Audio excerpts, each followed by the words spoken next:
welcome to Octagon Task Squad. Hey hey hey para jutawan.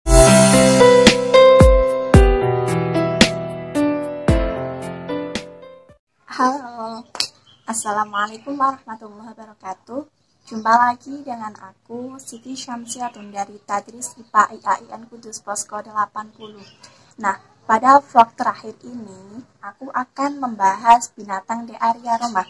Nah, kira-kira aku akan bahas binatang apa ya? Oke, aku akan membahas binatang kuda laut. Ya, kuda laut.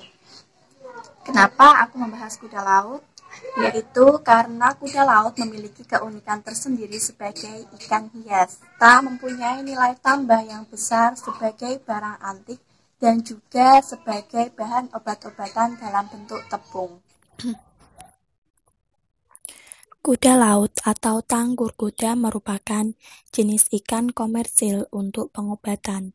Di Cina, ikan ini disebut sebagai ginseng dari selatan. Kuda laut ini digunakan sebagai tonik untuk memulihkan tubuh dari keletihan dan kelemahan fungsi ginjal, serta sangat baik untuk memperbaiki kerusakan sistem syaraf. Kuda laut dikenal dengan nama hippocampus, yang berarti kuda yang bergerigi dan sesuai dengan bentuk morfologinya yang unik dan aneh. Tubuh bersegmen dan mempunyai satu sirip punggung, insang membuka sangat kecil yang dilengkapi sepasang dada atau pectoral fin, dan satu sirip dubur atau anal fin yang sangat kecil. Ikan hias kecil ini mempunyai kerangka luar yang kokoh dengan bentuk kepala seperti kepala seekor kuda yang tegak lurus pada tubuhnya. Tidak akan membengkok apabila dikeringkan. Pada kuda laut jantan, terdapat kantong pengeraman atau broad pouch pada bagian bawah ekor. Kuda laut dengan jelas dapat dibedakan atas yang jantan dan betina. Kuda laut jantan bersifat parental care atau memelihara telur dan embrio. Kuda laut jantan dilengkapi dengan broad pouch. Kantong ini mulai terlihat pada umur 3,5 bulan.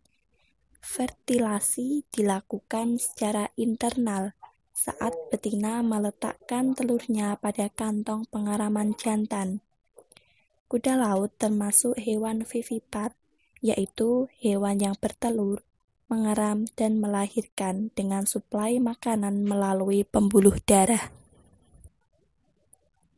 Panjang maksimum kuda laut dewasa dari jenis ukuran besar kira-kira 20 cm yang diukur dari puncak kepala sampai ujung ekor.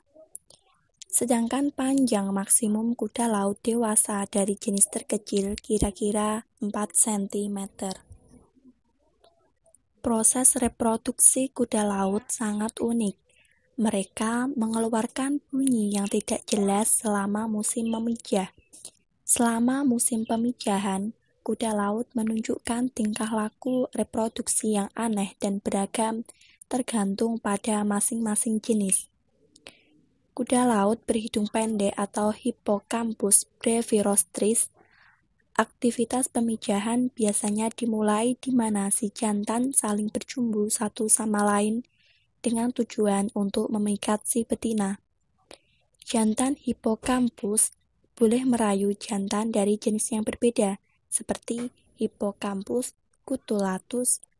Jumbu rayu ini berlangsung selama beberapa hari sampai kantong si jantan berada dalam kondisi yang sempurna untuk menerima telur-telur dari si betina. Selama masa pemindahan telur, jantan dan betina biasanya berada dekat permukaan air, tetapi ekornya tidak saling melilit. Sebaliknya, jumbu rayu Hippocampus cutulatus lebih rumit. Pasangan ini biasanya saling memegang ekor, yang merupakan faktor penting dalam mencegah perkawinan silang dengan Hippocampus brevirostris. Dalam melakukan jumbu rayu ini, jantan biasanya mengisi penuh kantongnya dengan air dan harus dikeluarkan sebelum dia menerima segumpal telur dari si betina. Aktivitas pemijahan ini berlangsung sepanjang waktu pada siang hari. Pada malam hari hanya berlangsung bila ada penerangan. Untuk beberapa jenis kuda laut, proses pemindahan telur berlangsung pada waktu malam. Lamanya waktu yang diperlukan untuk memindahkan tergantung dari masing-masing jenis. Biasanya memakan waktu yang singkat selama 10-30 detik. Untuk jenis kuda laut kerdil atau Hippocampus zoosterae, proses pemindahan telur berlangsung 2 kali. 2 hari setelah telur dimasukkan ke dalam kantong, si jantan siap untuk menerima segumpal telur yang lainnya. Keadaan ini akan menyebabkan perbedaan waktu penetasan. Kemampuan kantong pengeraman membawa telur berbeda-beda untuk tiap ukuran dan jenis. Kuda laut kerdil dapat membawa maksimum 55 butir telur, tetapi biasanya 25 butir. Sedangkan untuk jenis ukuran besar, dapat membawa 200 butir telur atau lebih. Suplai makanan untuk embrio melalui pembuluh darah yang terdapat pada kantong pengeraman. Masa pengeraman telur berkisar antara 8-21 hari, tergantung pada suhu air dan jenisnya. Pengeluaran anak dari kantong telur biasanya didahului dengan adanya gerakan menekan selama 2 hari. Si jantan akan mencekam ekornya pada suatu objek dan menggerakkan tubuhnya ke depan belakang sampai kantong pengeraman kosong kembali. Keadaan ini biasa memakan waktu beberapa jam. Jumlah anak kuda laut yang ditetaskan bisa mencapai ratusan ekor. Ternyata, 1 ekor induk jantan dapat menghasilkan 150-800 ekor anak kuda laut dengan ukuran yang berbeda-beda.